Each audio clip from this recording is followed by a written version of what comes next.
ఇది vermi wash తయారు చేసుకునే విధానము.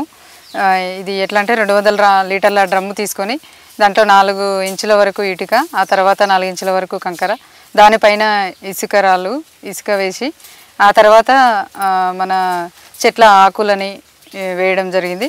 ఆ పైన ఎండు ఆకులన్నీ తీసుకొచ్చి వేసిన తర్వాత ఆ పైన మళ్ళీ పేడ వేస్తాము, పశువుల పేడ.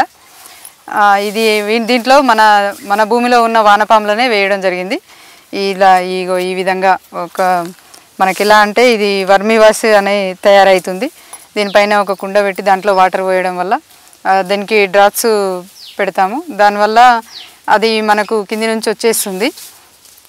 అది ఎలా అంటే ఒక 20 లీటర్ల పంపుకు మనకు కూరగాయలకు స్ప్రే చేస్తే బాగా పనిచేస్తుంది.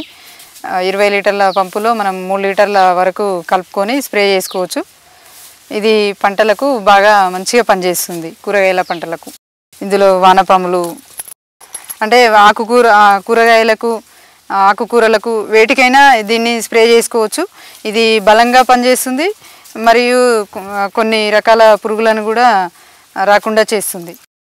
ఇది మనము దీన్ని తయారు చేసుకున్న తర్వాత మనము 15 రోజుల నుంచి మనకు దీన్ని వచ్చే వాటర్ని మనము వాడుకోవచ్చు. దీన్ని వాటర్ని మనము రోజుకు 5 లీటర్లు మనకు వస్తుంది.